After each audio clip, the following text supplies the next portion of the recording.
به نام خدای مهربان بریم از اینجا به بعد با هم دیگه وارد حل معادلات درجه دو بشیم. 4 تا روش داره تجزیه، ریشه دوم گرفتن که یکیش هم تجزیه، یکی دیگه‌ش هم مربع کامل، یکیش هم دلتا. این 4 تا فرمول کلی آخر که دلتا، که دیگه حالا با هم دیگه راجع به دلتا صحبت می‌کنیم. اول راجع به تجزیه صحبت کنیم. خب ببینید بچه‌ها، تجزیه معمولاً به کمک اتحاداست. اگه دقت کنید یه اتحاد مشهوره. اتحاد چیه؟ اتحاد مزدوجه.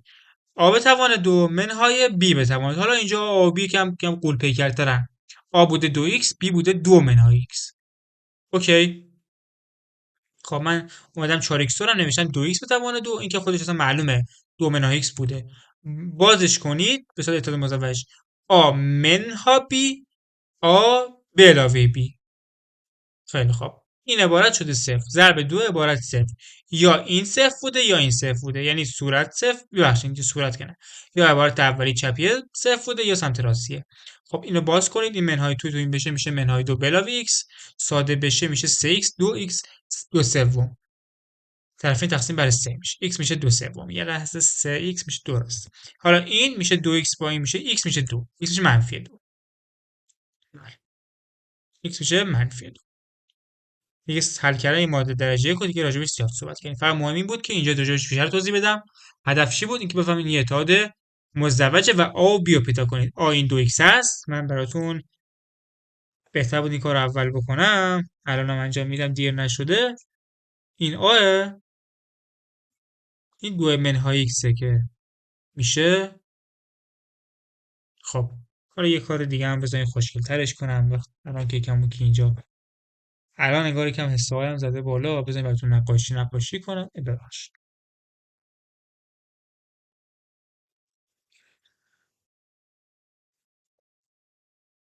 هایلایت کنم براتون و ما هایلایت آبی.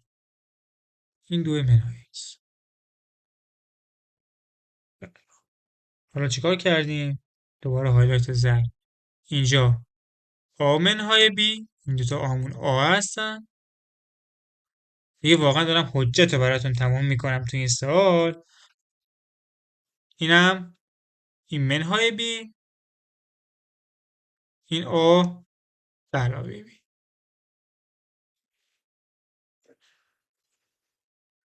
بریم ادامه بدیم.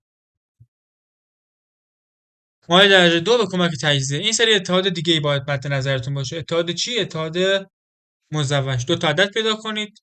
ضربشون بشه منفی 4. جمعشون بشه مثبت 3.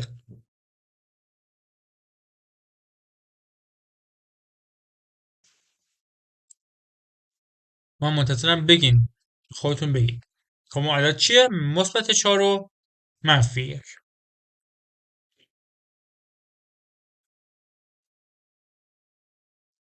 الان میتونیم این عبارت رو به صورت ضرب x به اضافه 4 در x منهای 1 بنویسیم. یعنی یا این صفر یا این. اگه این صفر باشه x منفی 4، اگه این صفر باشه x 1 هستش. این از من چک کنم این منفی که اینجا توی تایپ غلطه. این باید مثبت 1 باشه. ادامه بدیم.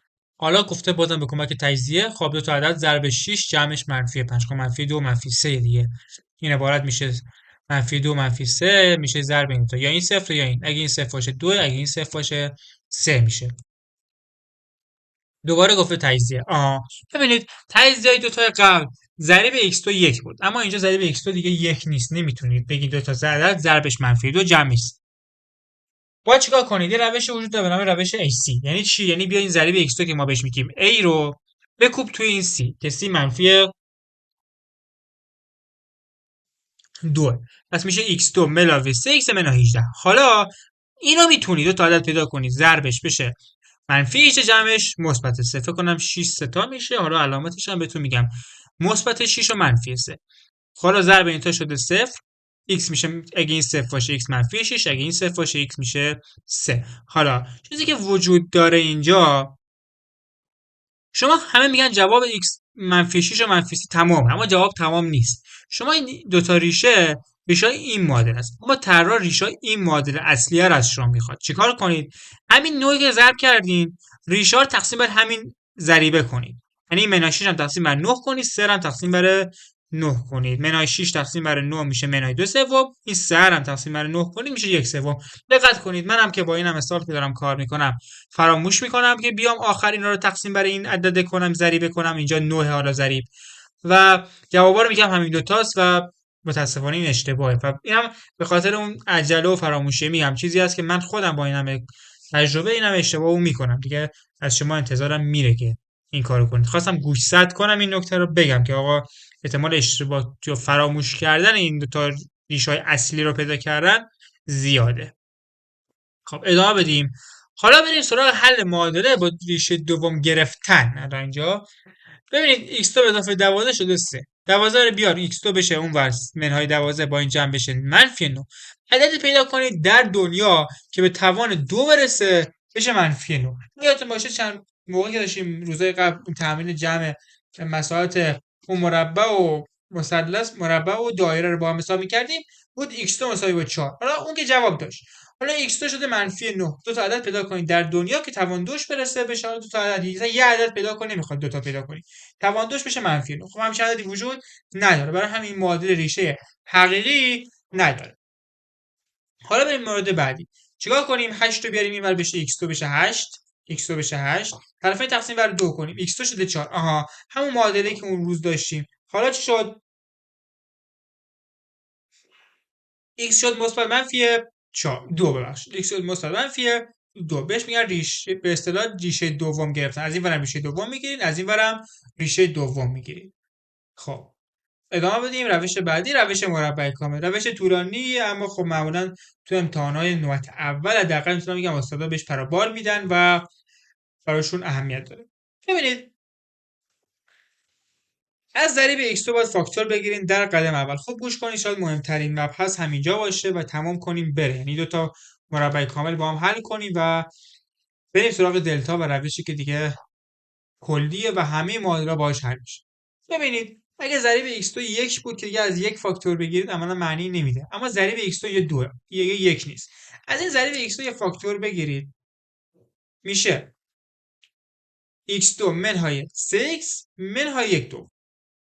طرفین تقسیم بر 2 کنید که اینجا این 2 بپره، 0 رو تقسیم بر 2 کنید بشه 0. حالا اینجا برای مربع کامل کردن یعنی ضریب x منهای 3 رو نصف کنید به توان نصف کنید به توان 2 برسونید. نصف کنید بشه منهای 3 دوم، به توان 2 برسونید بشه 9 4. این عددی که به دست اومد رو بیاین اینجا به علاوه و منهاش کنید. یعنی این x2 منهای 3x به علاوه 9 4 منهای 9 4 یه منهای 1 دوم هم که داشتیم شد 3. چرا میگن مربع کامل؟ چرا؟ چون این سه تا با هم اتحاد مربع کامل درست میکنن. میشه x منهای 3 دوم به توان 2 میشه هم. حالا چیزی که بچه‌ها باگ دارن اینه که نمیفهمن آقا این عدد اینجا چند بوده. یعنی پیدا کردن اون مربع کامل براشون سخته، مثلا این بی، مثلا آمنهای بی به توان 2 این بی کارشون سخته. بی چیه؟ بی همین عددی که اینجا نصف کردینه. یعنی که براتون سخت بود پیدا کردنش، خواستین به خودتون زحمت ندین زرنگی کنید و از این حرفا، این همینه. خب این دو تا رو با هم دیگه جمع کنید. منهای 9 4 منهای 11 منهای 1 دوم با هم جمع بشه میشه منهای 11 4. ببینم یه لحظه اونجا 4 2 4 2 یه لحظه اشتباه فکر کنم.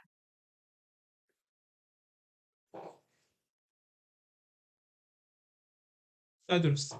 منهای 11 4. حالا چیکار کنیم؟ 11 4 رو بیاریم اونور منهاشو بریم و بشه مثبت 11 4. حالا بیام از طرفین جذر بگیریم. جذر فرجه دوم، ریشه دوم گرفتنی که روش قبلی بود. ریشه دوم بگیرید یعنی به اصطلاح این بوده رادیکال 11 دوم به توان 2. چی میشه؟ x منهای 3 دوم میشه مثبت اون عدد، x منهای 3 دوم میشه منفی اون عدد. خب x میشه این بره اونور بلاوه، اینم بره اونور بلاوه. میشه x مساوی با دیگه محاسباته. رادیکال 11 به اضافه 3 دوم x مساوی منفی رادیکال 11 به علاوه 3 دوم. من دیگه فکر می‌کنم این دو تا محاسبات درگیر نیست، فقط اینجا راجعش صحبت کنم. اینو میتونید بنویسید رادیکال 11 این رو 2 بذارید چون به توان 2 برسه. این رادیکال 11 به توان 2 رادیکال میپره، این میشه این. حالا طرفین رو جذر بگیرید، ریشه دوم بگیرید، چیزی که دو تا یه مثال قبل با هم حل کردیم که این میشه خودش، یعنی رادیکال بگیریم رادیکال میپره، این میشه مثبت منفی این عدد، مثبت این عدد منفی این عدد، که بعد دیگه این 3 دوم منهای 3 دوم رفته اون سمت. یکی دیگه از مربع کامل با هم ببینیم. ببینید مربع کامل اول از همه باید طرف معادل درجه 2 مساوی با 0 باشه، یعنی باید باشه 3x2 این بیاد اینور منهای 6x منهای 2 بشه 0. حالا اگه ضریب x2 1 بود که دیگه هیچی، میرفتیم ضریب x رو نصف میکردیم به توان 2 میرسوندیم تمام. اما اینجا ضریب x نصف 1 نیست، باید از ضریب x2 فاکتور بگیریم. یعنی چی؟ یعنی از این 3 باید فاکتور بگیریم. خب از ضریب x2 فاکتور بگیرم میشه 3 میشه x2. از این 3 فاکتور بگیرم میشه منهای 2، از این 3 فاکتور بگیرم منهای 2 سوم. میبینید دیگه. حالا طرفین تقسیم بر 3 که این 3 اینجا بپره بشه هیچی، این 3 تقسیم بر بشه میشه 0. متوجه شدید این طرفین تقسیم بر 3 چی شد؟ این ور تقسیم بر 3 این 3 میپره، این ور تقسیم بر 3 هم که میشه 0. حالا بیا ضریب این x که منهای 2 هست نصف کن، حالا به توان 2 برسونش. ننوشتم براتون نه خیلی خوب. نصفش کن میشه منهای 1 به توان 2 برسونش میشه مثبت 1. مثبت 1 و اینجا ما عددی که به دست میاد 1 رو به علاوه منها کن، یعنی به علاوه 1 کن منهای کن، انگار نه خانی اومده نه خانی رفته. خب این سه تا با هم دیگه تشکیل معادله میده. فکر کنم خطش کار سختی نیست. x منهای 1 بوده، اینا با هم دیگه جمع بشه میشه منهای 5 سوم. حالا بیاد اونور بشه مثبت 5 سوم.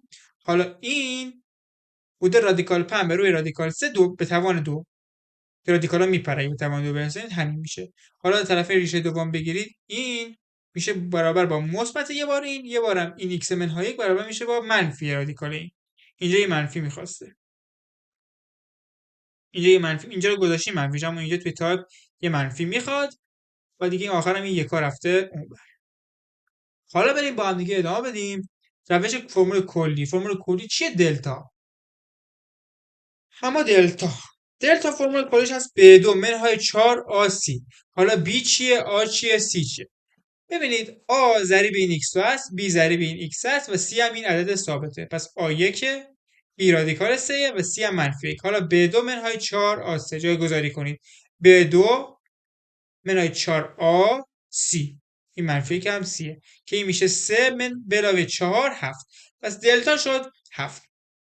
حالا این ریشه ها چی میشه؟ یه ریشه رو با x بریم، یه ریشه رو با x زگانت نمایش میدیم. ریشه میشه منفی b به علاوه رادیکال دلتا به روی 2. منفی b یعنی اینجا منفی رادیکال 3 به علاوه رادیکال دلتا رادیکال 7 به 2. چند بوده؟ 1 2.